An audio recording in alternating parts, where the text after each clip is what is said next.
jeudi tactile. Ici Carl. 16h35 minutes. Eh bien non! La réalité, il faut revenir à ce que je disais. François Legault, Isabelle Brèche, Justin Trudeau et Sophie Grégoire. Au mode du temps normal. En principe, là, il est plutôt 15h35 minutes. Et pour cause, il va falloir que vous passiez comme ça si vous voulez absolument observer votre éclipse. Ben, il va falloir que vous passiez comme ceci. Parce que sinon, vous n'allez pas avoir le summum de l'éclipse, l'avoir de la bonne façon. Puis de deux, à partir de ce 8 avril-là, ben, de toute évidence, on va y rester comme ça à cette heure-là, OK? Et on augmente l'heure, Patrick Lagacé, le 20-21 juin, soit la fameuse peut-être journée la plus longue. C'est à ce moment-là que tu l'augmentes. Et c'est cas de dire si cette fameuse solstice est le summum qu'il y a là, ben à ce moment-là, habituellement ça se trouve, si je ne me trompe pas, vers les fameux 21h, dite heure normale. Donc, à ce moment-là, c'est à ce moment-là qu'on lui dit, là, on est 22 heures. Comme ça, de cette façon-là. Là, c'est que toutes les autres journées, allant jusqu'au solstice d'hiver, c'est toutes les journées les plus courtes. Donc, en faisant cette manœuvre-là, durant ce fameux 6 mois-là, c'est là qu'on va récupérer toutes les heures dites naturelles. Parce que c'est à ces endroits-là précis que les journées sont qui deviennent les plus courtes. Sont les plus longues, oui, mais sont les plus courtes, en réalité. Parce que la fameuse dite journée la plus longue devient aussi la dernière journée la plus longue. Toutes les autres sont en mode à rapetisser pour arriver justement en hiver. Donc, au solstice d'hiver, le fameux 20-21 décembre, bien, lorsque habituellement, justement, en principe, il serait déjà cette journée-là, habituellement, c'est la journée qui est considérée sur la planète Terre, partout, c'est-à-dire comme étant la plus courte de l'année. Voilà pourquoi que c'était ce moment-là, le 20-21, c'est que les autres journées deviennent à augmenter.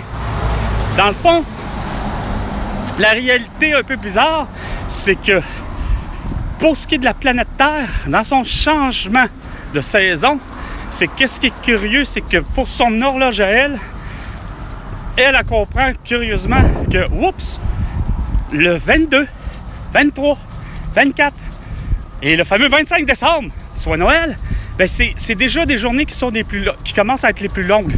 Donc, toute la théorie de Benjamin Franklin, parce que semble-t-il, ça vient de lui, l'idée d'augmenter l'heure dans le but d'avoir plus d'ensoleillement.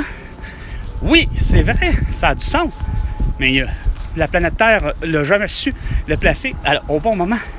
Sauf moi, par observance, parce que j'ai ne cesse que d'observer le phénomène depuis bien longtemps, c'est sûr, depuis ma naissance. Et de toute évidence, moi, je suis né en 1977, soi-disant à l'heure normale. Autrement dit, qu'on n'a pas augmenté l'heure cette année-là, puis habituellement, l'idée a déjà à ma naissance, à ne pas me tromper, en tout cas au moins pour ce qui est du Québec, c'est qu'on augmentait l'heure ridiculement à justement, je ne sais plus quand, mais on décidait, je pense, comme le 1er avril, d'augmenter l'heure, puis habituellement revenir à l'heure normale après Halloween. Donc, la première longue fin de semaine complète de la première de novembre. Alors, c'est là qu'on revient à l'heure normale. Mais on dirait que si tu viens à bout à faire cette méthode-là, ben finalement, il y a des heures qui n'ont pas été récupérées de luminosité, justement, cette technique-là. Fait qu'il faut que le monde s'applique. Puis quand je dis le monde, mais la planète Terre, ainsi qu'au Québec, Patrick Lagacé, pour devenir à être tout le monde raisonnable, ben, puis être en symbiose, justement, parce que toi, les 4 saisons, tu as de la misère, tu n'es pas comme Daniel Bélanger ou encore Paul Piché. Tu as de la misère à vivre avec les 4 saisons au Québec. Tu sais, quand elle arrive, puis tu es vraiment comme même à la limite comme ma mère, dans le sens que quand arrive l'été, ben, tu dois te plaindre parce qu'il fait trop chaud, puis ainsi de suite. Fait que ceux et celles qui, on pourrait, avec Catherine Beauchamp des Véricolettes et Patrick Lagacé, hein, on pourrait tous se rencontrer finalement à Saint-Anne-de-la-Pérade, hein, près des quais, hein, parce que je sais que j'ai été à une période autre que l'hiver, pour ce qui est de Saint-Anne-de-la-Pérade, mais un 8 d'avril, hein, ça pourrait être bien, hein, qu'on voit l'éclipse à quelle heure que je disais? Le fameux 14h30. Hein? On se rencontre tous là, en direct. Pas du studio, là. On va amener, façon de parler, le studio.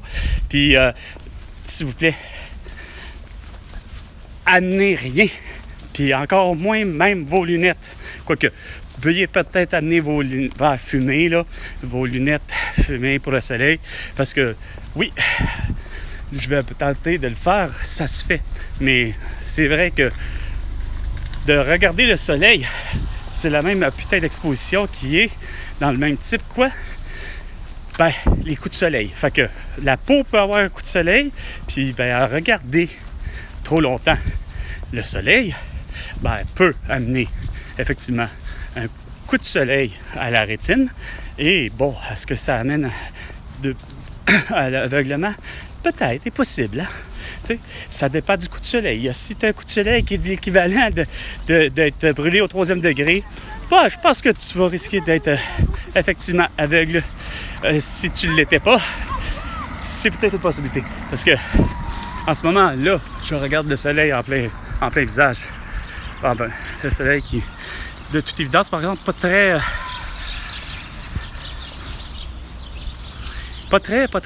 à cause des nuages, c'est bien. Mais juste là, il brûle pas, par exemple. Par contre, ce qui vient de le provoquer, par exemple, c'est un peu des... C'est quoi de dire? Je vois plusieurs, finalement, soleils qui...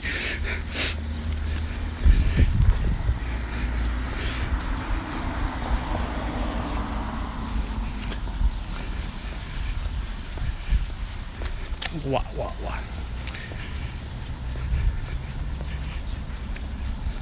Bon, j'imagine qu'il y a du monde qui sera c'est ça, je me disais.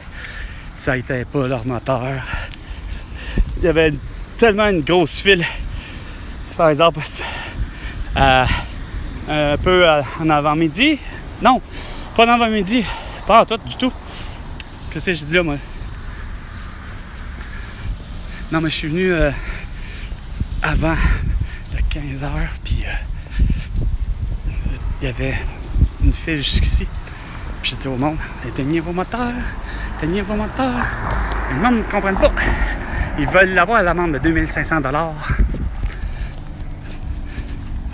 tout cas, il y en a qui sont riches parce que le moteur, ça tourne pour rien. Stop the engine! On ferme les moteurs! Stop the engine! Ça, c'est vraiment de la... Ça, c'est du pur. Ça, Isabelle Bray, Justin Trudeau, Sophie Grégoire ainsi que François Legault. Là, j'avoue que quand on parle comme Stephen Guilbeault ou bien encore Carl Brochu ou encore Greta Thunberg, ça, puis même Lucie Laurier, puis même encore Jean-Marie Bigard, puis même... de toute évidence, Pierre Rivlard ou Sarah May, ou encore Guillaume Lemaitre-Vierge et Émilie Bégin. Ça, c'est de la pollution vraiment tellement inutile. Puis ça, c'est du gaspillage pour que de dire de l'essence, là. c'est qu'il est riche en esti, lui, avec le prix de l'essence, prix de toute façon, pas juste de l'essence, hein. On le sait, François Legault, combien de fois je te l'ai dit. Mettons ça à 50 cents le prix du litre de tous les liquides. Même Pierre-Yves McSween l'aurait compris. Même Paul Arcand l'aurait compris. Mais non, toi, ça résonne. On laisse aller. Ah, ça fluctue tout le temps. Surtout le style d'essence a toujours été, même le diesel, même peu importe le type. Là, je pense que même si on avait fait le coup du on y va avec éthanol à 100%, on nous aurait vendu la même chose, le prix total.